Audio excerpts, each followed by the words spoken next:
First, I would like to welcome you to SpaceFEST.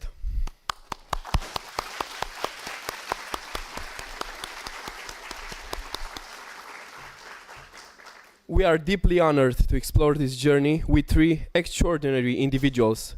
Joining us on stage are General Charles Duke,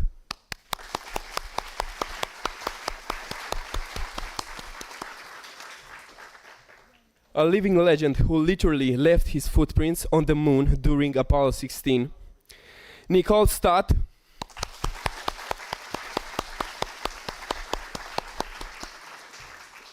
a veteran NASA astronaut who has lived, worked, and even painted aboard the ISS. And Christina KORP,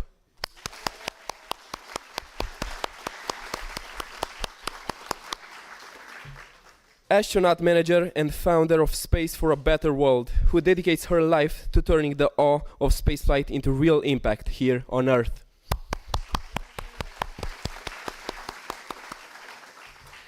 Together, they represent the past, present, and future of human space exploration.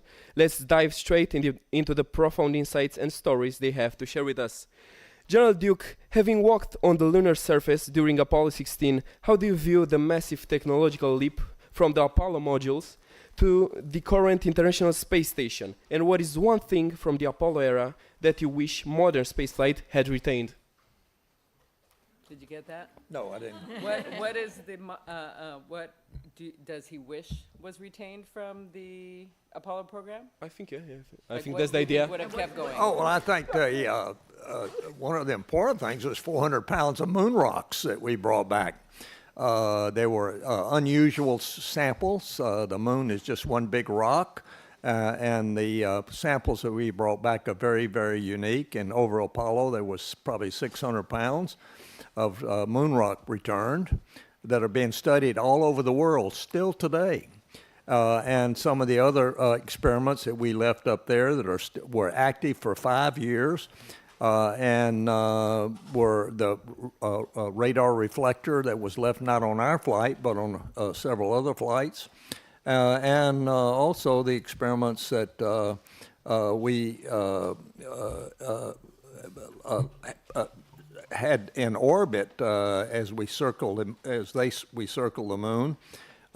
So we had a lot of science. The moon landings were not just a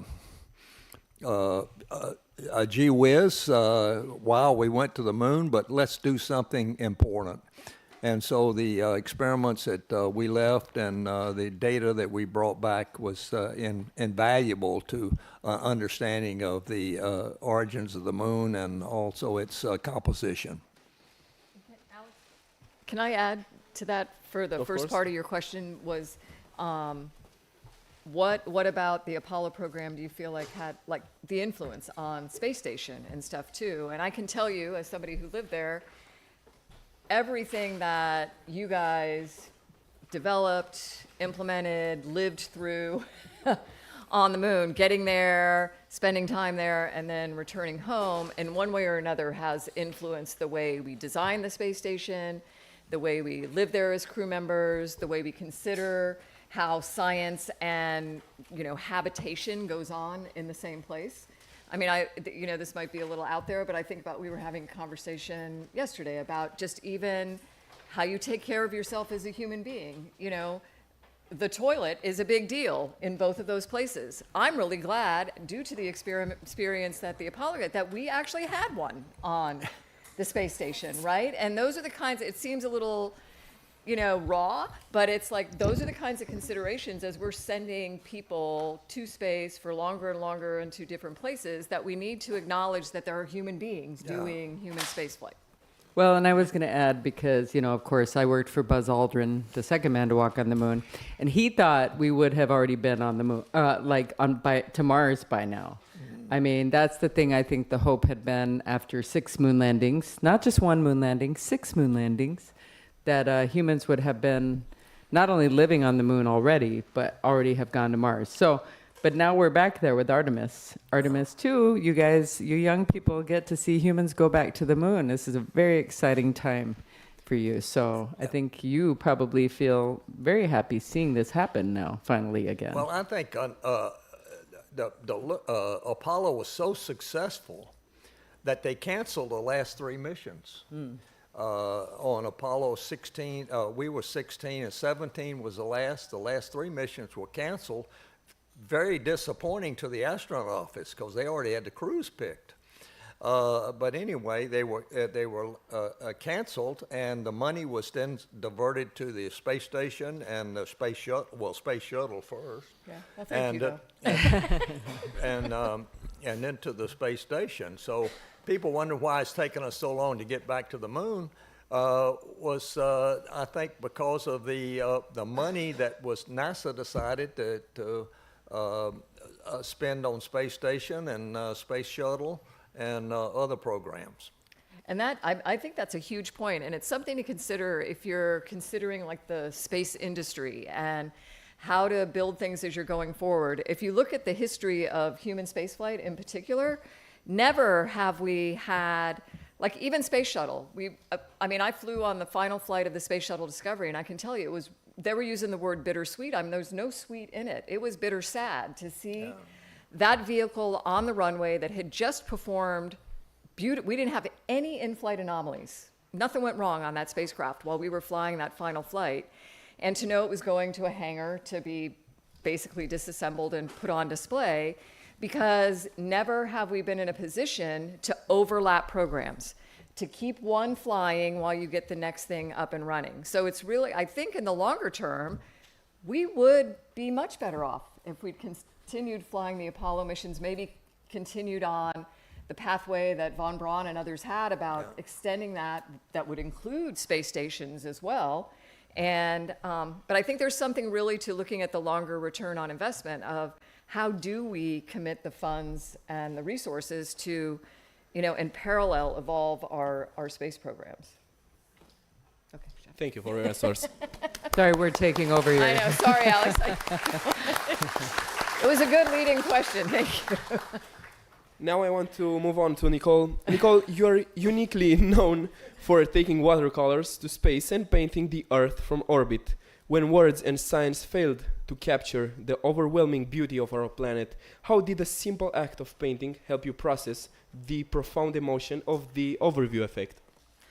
Well, I think as humans, we want to, no matter where we go, we want to take our humanity with us in some way, and that for a lot of astronauts has been art and music and poetry, and since the very beginning of humans going to space, it wasn't like I had done something that nobody had done before other than it being a watercolor versus colored pencils or musical instruments. And I think it's really important that we acknowledge that there's something to the human experience that can come from not just the science and the technology of it as an astronaut in space, and that's been going on since the beginning. And we talk a lot about how important it is to use your whole brain and bring the best of all your talents to solving problems. I think it's a big deal.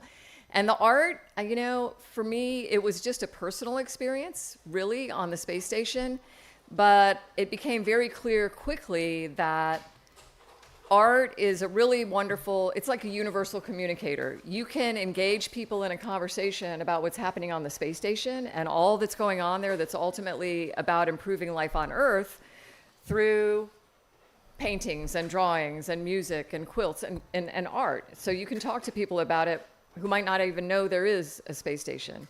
And I can tell you, my painting does no justice to how incredible the Earth looks from space. I mean, you have this reality. I mean, this man here saw the whole thing at one time, in that blackness of space. But it is stunning, and it's a really wonderful reminder of who and where we all are in space together, and how important it is for us to remember that we live on a planet in space.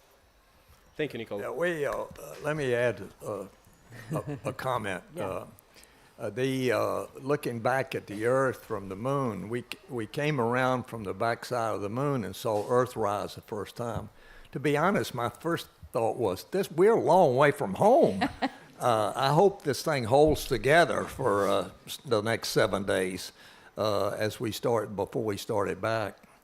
But the excitement of landing on the moon, I learned early in Apollo that it's not an individual effort. It's the whole team. It took mission control. It took the communications effort all over the world, the antennas that were pointed, the communication relays, and all of that stuff to make it happen. We had 1 hour before we were to land on the moon, we had a problem in the other spacecraft. And when John says, don't burn, that means we weren't going to land that next hour. So what do? Well, Mission Control said, stand by, guys, we're looking at it. And Mission Control looked at it for 2 revolutions, which was about 4 hours, and said, we can't fix it, but here's a workaround. And Mattingly, you do this if you have this happen to you, and you're go for landing. And so the next time around, we started he burned the engine, no problem. We started our descent and made a successful landing in the Descartes Highlands, when we pitched over at about 2,000 meters, there was our landing spot right in front of us. And we were ecstatic. There it is, John. That was the gator. And we started naming these craters and all these mountains that we were going to see and explore. And so thanks to the team that got us there, it was not just us. It was the whole team. And Mission Control, if I hadn't already said it, saved the day on every Apollo. And because they had the expertise and a knowledge of what to do if you had a problem. And so I look back now on my experience in Mission Control as a capsule communicator talking to Neil Armstrong when he landed on the moon. They were 13 seconds away from we were calling an abort. 13 seconds. And I was counting my watch, counting down, and all of a sudden I heard Buzz Aldrin say, "Contact, engine stop." They're on the ground. Boy, what a relief! The tension in Mission Control just evaporated, and we had our first successful landing with 13 seconds fuel relanding. I am convinced if we got to the 0 point, and I call that call sign was it was originally Eagle, but they called it Tranquility Base, and they said, and I was when I got to the point, it said Eagle abort. There would have been dead silence on the other side. Say again, Houston. They're going to land that spacecraft with no matter what the fuel state was. And so Neil Armstrong and Buzz did a fantastic job. And thanks to Mission Control and all of the team. So I've learned long ago in my career as a fighter pilot, as an astronaut, it takes the team to do it, to make it successful. So don't ever forget the team. That's important on every phase of the mission. Thank you for your answers.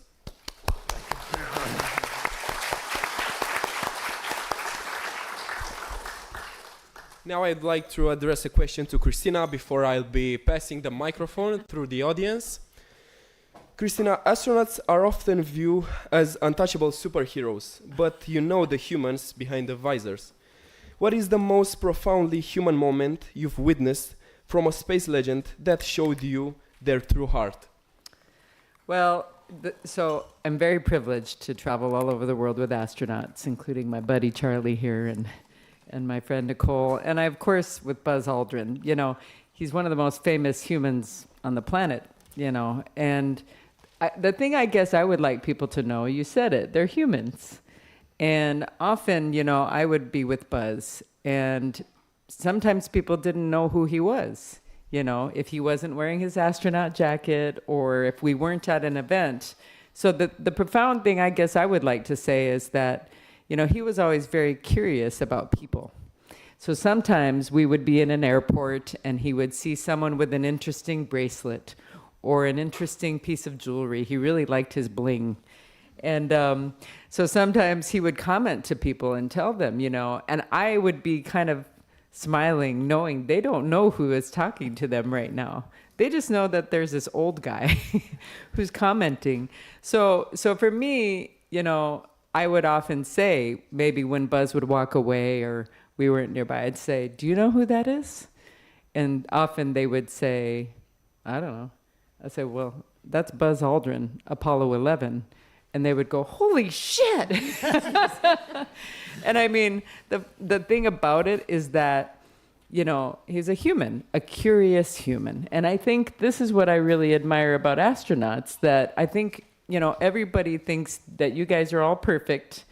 And maybe you do too, I don't know. But what I like people to understand about astronauts is that they're curious, that you don't give up, that you keep trying over and over and over after failures, and also that you want to be a part of something greater than yourself. And, you know, I think that that's something that people need to understand, because every astronaut has their own, you know, experience, right? And of course, for someone like Buzz Aldrin and Neil Armstrong, I mean, they just could barely go anywhere if people realized who they were. Buzz and I sometimes were places and people would chase us like he was a Beatle. You know, the Beatles, the band, the Beatles. So sometimes we would have crowds of people running after us. You know, and I would think that's got to be difficult, to be so famous that you can't just sit down and have a meal when you're just a human who's hungry, or just, you know, sometimes wants a quiet time. But the thing that I really admired was he's always very curious, and I think, you know, for you young people, that's important to know too. You know, to be curious and explore your curiosity and try a lot of things. You know, I think people need to understand that astronauts aren't perfect human beings. They're humans. We all have flaws, but I think it's the pursuit of being a part of something really meaningful and really great. And that's how I feel too. To me, it's a privilege to be with these guys. But for me also, I want to hopefully help do something good for the world. I mean, that's my goal for Space for a Better World. And so, you know, I did go to the South Pole with Buzz Aldrin. He got very sick, and we were evacuated from the South Pole, and you know, that was. I'm grateful that he didn't die while we were at the South Pole, but I knew he was going to be okay because he was flirting with the nurse, who was taking care of him after we got out of there. But you know, he's a human, so. But, you know, I'm really grateful that I have this job, this unexpected career that I did not plan for myself. But I'm really, really excited, you know, to be able to travel the world with astronauts and with them, inspire all of you. You know, you who live in a place that maybe not long ago you thought space wasn't possible for you, but now it is. So I suppose the most profound thing is I understand when people meet an astronaut what that represents. Faith, hope, dreams, achieving impossible things. So that's the part I think that is the most profound to me anyway. Thank you, Christina, for this discussion. Thank you.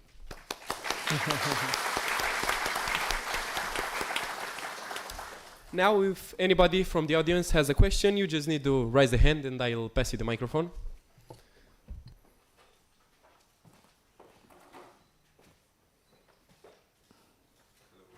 Is it on?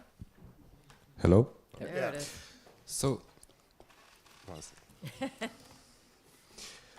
how did your sleep cycle in space differ to yours on Earth?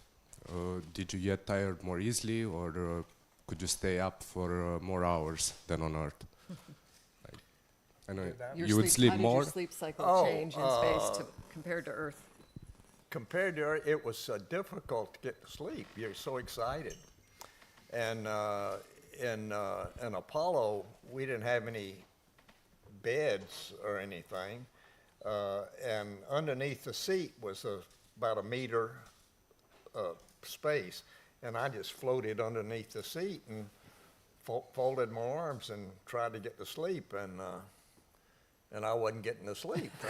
And, so we had sleeping pills in our medical kit, and I said almost every night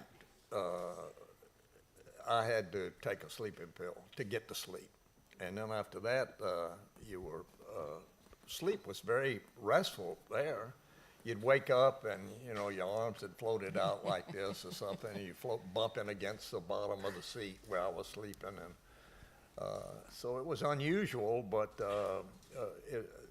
once you got to sleep, it was deep, restful sleep, I found. Thank you. Yeah. And we learned from that too. You guys strap yourself down a little bit, put yourself in a sleeping bag and tie yourself They off actually to the had wall. mattresses and stuff, didn't you? We had sleeping bags that had a little bit of padding in them, but you're basically floating inside your sleeping bag. But we learned that it really was good to tie that sleeping bag. Like on the space shuttle, I would always tie up to the ceiling, because where else can you sleep on the ceiling except for when you're in space? And then on the space station, we had individual crew compartments where you could, you know, put it whichever direction you wanted. And it was wonderful sleep And you slept on the ceiling, right? on the shuttle. Yeah, Yeah. yeah. There's someone there. Can you imagine, though, you're on the moon for 3 days. You know you're only going to be there for 3 days. Why would you, I mean, you're not wanting to sleep. You're wanting to be walking on the moon and spending all your time out there. Go ahead. Is this on? Okay, Yeah. it's on. I had a question for both Mrs. Stott and Mr. Duke. Did you ever have a moment in space that you said that, God, I'm going to miss this? And how did you pass over it? Like a moment of revelation that I'm going to miss this view or this experience or whatever. That you're going to miss it. Yeah. I don't know about you, Charlie, but I have that feeling every day of missing it. I mean, it's an extraordinary vantage point. You know, floating in front of a window, looking at Earth, even from 300 miles up versus 250,000 miles away, there's something, it's a whole new perspective on it all. And I mean, I remember leaving both times and wondering if I'd ever have that opportunity again. But then I also remember thinking about it, like, I want people to know that you can understand this place, you know, where we are in space, this planet, and you can appreciate the awe and wonder of it without ever traveling on a spaceship and leaving it, right? I mean, you just have to open your heart and your mind to the awesomeness that surrounds you every day. And I'd like to think that the experience we have in space can bring that back to Earth in a way that it, you know, reminds everyone to consider this place as our planetary spaceship and accept our role as crewmates, because that's ultimately what we're doing on those machines in space. Is we can't be passengers there. We're, you know, unless you're paying for the ticket as the tourist, which is fine, but you know, we're crewmates in a way that ensures survival. And I think that same thing needs to be happening down here on our planetary spaceship. I found, looking back, I got to the astronaut program in April of 1966, and prior to getting there, we'd had three guys killed in airplane accidents. A couple of months later, we had 3 guys killed in a fire in the spacecraft. And then we had another guy killed in an automobile accident. So 8 astronauts of a group of about 20 or 30, well, maybe 30 guys at the time. No women back in those days. But, It was a shame, actually. Yeah, and so it was a tough time for the astronaut office. But we pressed through. The goal was to make a successful landing on the moon by the end of 1969, which was what Kennedy announced, that we were going to land on the moon by the end of 1969. And so it was a press on, overcome the problems, overcome the tragedies, if you will, and let's do it as best we can, and we'll make it. And sure enough, we did. Do you want to go back? Would you go back? Would I? He was asking if you missed going to space or being Yeah, on the moon. well, I would. I'd like to go back to the moon, yeah. It would be, My He's wife promised to doesn't take us agree, with. but Let's go, Doug. it was Yeah, let's all go together. That would be fun. it was an exciting opportunity. Can you share your story about seeing Earth from space the way you describe it? We came back around from the backside. First time we came back around from the backside of the moon. We were only like 250 kilometers above the moon surface on Apollo. And we came around from the backside and we had Earthrise. And my first thought was, we're a long way from home. I hope this thing holds together and we get to land. And sure enough, with the problems we had to overcome, thanks to Mission Control and others, we ended up 5 days in lunar orbit and 3 days, for John and I, 3 days on the lunar surface. A very successful opportunity. Can you talk about, though, the way it was suspended? You were telling us about this in church earlier. The look of Earth. The way the Yeah. Earth looked in the blackness of Yeah. space. There's, as you came around from the backside of the moon, you had the Earth rise above the moon. And there's this jewel, I call it the jewel of Earth, suspended in the blackness of space. Later on, I found out the Bible talks about exactly what I saw. It says, when God made the earth, he suspended it upon nothing. And that's exactly what it looks like, just hung in the blackness of space. That's where we all live. And so there are a couple other scriptures about that, but it was a tremendously moving experience. You had a thought of the wonder of it all, but you also had the experience, I hope this is a mechanical machine I'm flying in, and I hope it holds together. I hope it was built correctly and keeps us alive and gets us back there, if you will. Well, and you only had the one space flight to the moon. I've seen you in conversations with astronauts who've been like 5-6 times, and they're like, I would trade anything to have your mission, Charlie. And you're like, nope, I'm good. Yeah. Well, I was very fortunate. We had 6 landings on the moon. In all of Apollo, I was in mission control for the first landing with talking to Buzz, Neil Armstrong and Buzz. I was, and the flight before that was Apollo 10. I was in mission control. And then I was back up on the 13, flew on 16, and back up on 17. So of the missions we went to the moon, I was involved in 5 of them. So it was John Young and I were very fortunate to have that opportunity to be involved with Apollo in such a significant way. Thank you for sharing your experiences with us. Thank you.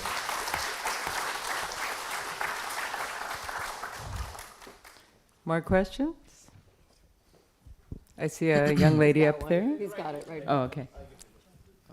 Should I stand up or? Oh, whatever you want. Sure. Hello. I'm so honored to be here and meet you. I hope your stay here in Romania was great and you enjoyed it. Getting back to the point. For the last days, a question was on my mind, which relates to another question and is kind of a philosophical one. If you had the power to know the answer to that one question who remained unanswered in all of those expeditions and all of those experiments and whatnot, what would the question be about the universe? The question that remained unanswered. What question would you like to know the answer to? Are we alone in space? Oh, are we alone in space? I think as far as superintelligence go, I think there are demonic forces out there that appear to be real. We have UFOs and stuff like that that fly around that cannot be human of any kind because the forces and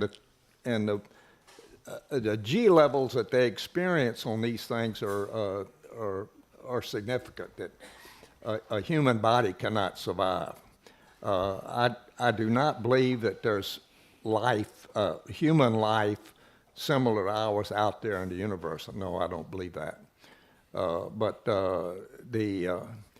And I base that on basically Scripture. It says when God, He created the earth and inhabited the earth, it doesn't say anywhere else that there's life. There is life out there, but it's spiritual life and not human bodies. And I base that all on the Bible. Do you have an answer, Nicole? I think I heard the question a little bit differently, but I think for to that, I mean, I think there is other life out there. To me, it's kind of like looking at Earth. You know, we look at these other places in even our own solar system where we have not even discovered any other life yet, but and we look at Earth and there's these otherworldly places right here on our planet, right, where there is life. It's not human life. It's microbial. It's living in acid lakes in Ethiopia, you know, place where we can't survive, but other life does.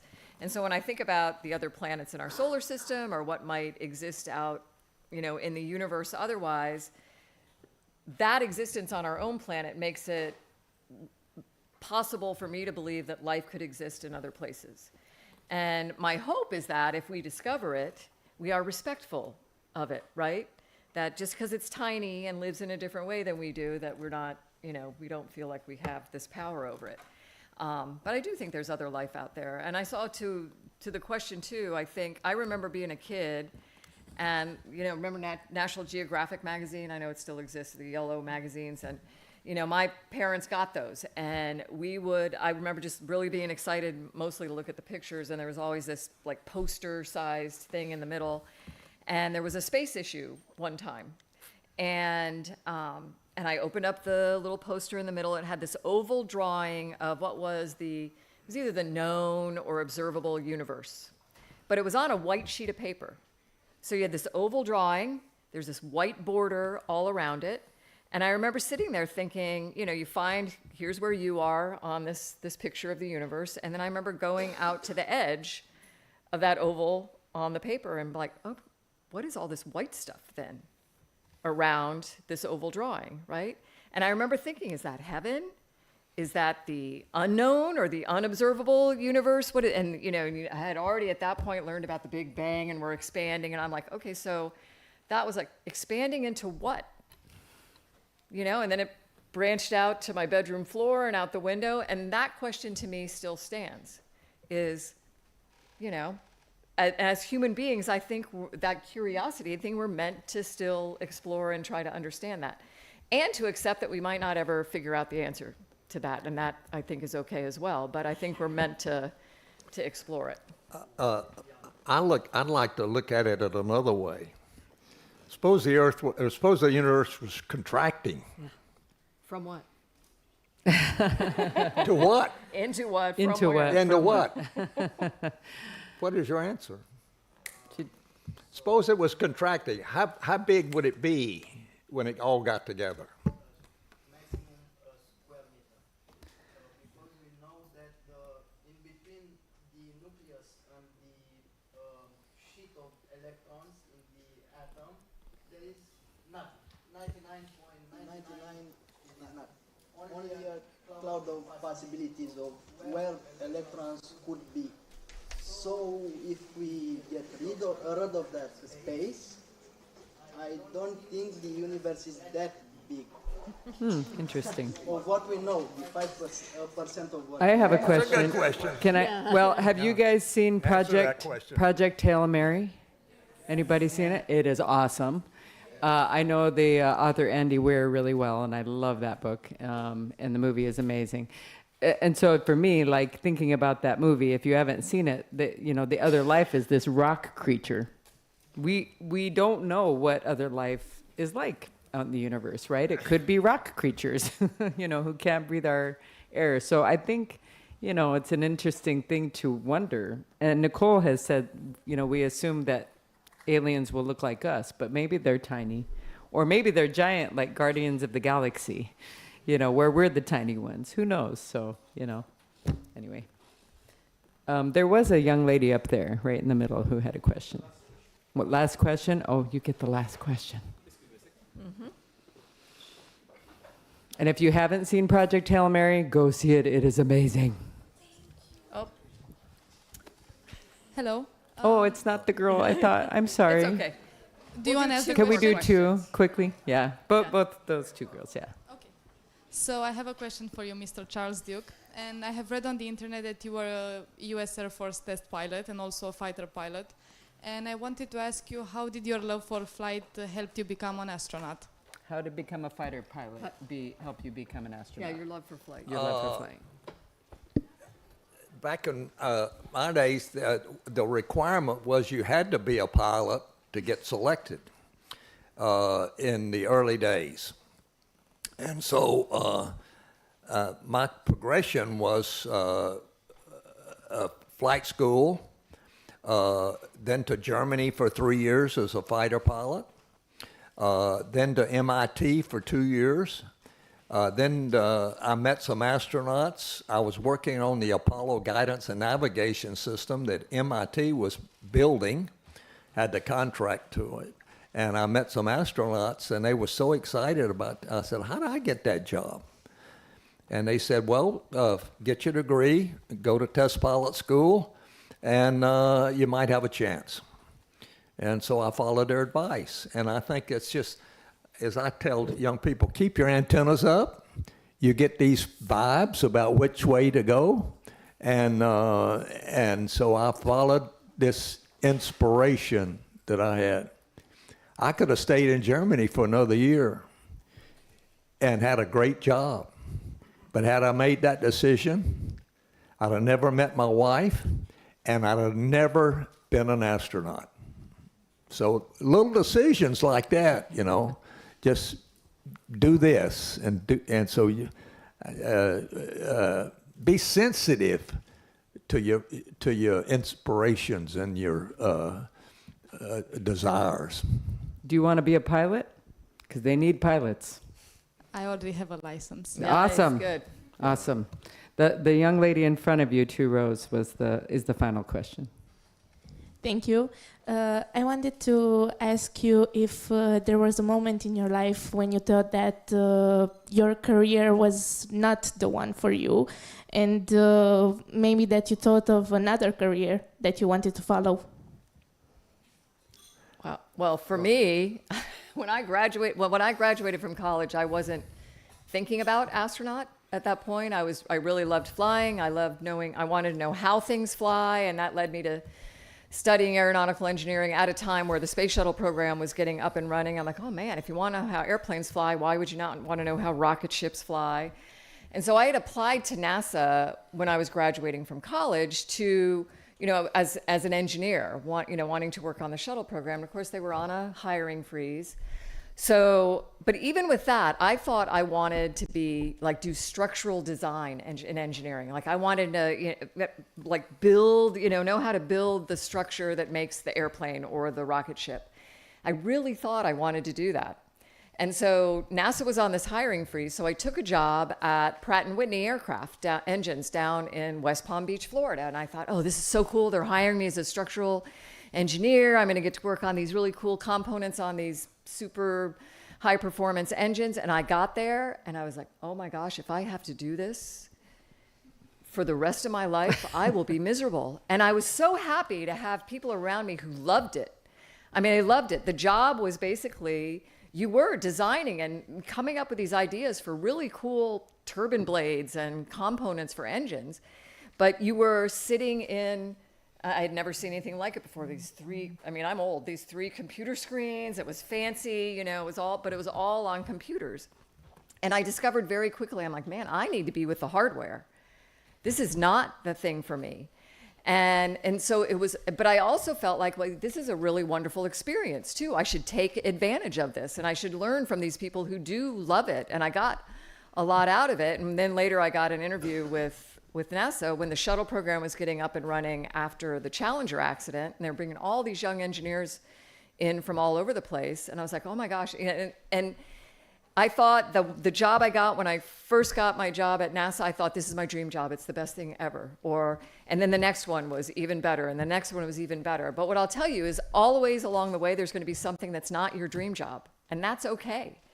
And so you still do your best at it. You still learn from the people who've been doing it a lot longer than you have, and you kind of suck in all the goodness from whatever those experiences are, and then other things will open up. But you don't just abandon it because it's not your dream job. Yeah. Also, I was a singer. I never thought I'd be working with astronauts in a billion years. And look at what I do now. So I like to tell people that too, because everything you learn in every job, every education, it all applies to what you decide to do later. But also, you might take a different turn. You might discover, like she did, that maybe that one avenue wasn't the right thing for you, but then it might lead you to the next thing. And I mean, even for Charlie, you thought being a pilot was awesome, right? Oh, yeah. And then that also led you to this next step. So. And what was fun for me too was later on, as I was training for the astronaut office, those same guys that I worked with at Pratt & Whitney on the engine components, they were working on the main engines for the space shuttle. And it was like, holy moly, it's like this full circle, and getting to appreciate what they were doing in those, in the workspace that they had. Yeah, it was good. Thank you very much for your answer.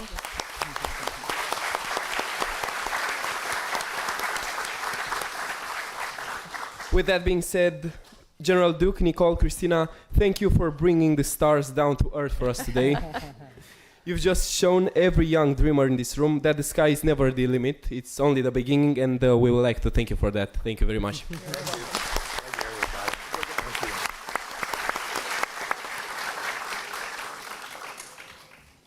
you. Danielle? Just 1 second. Yes. Oh, hold on, Oh, no. Daniel.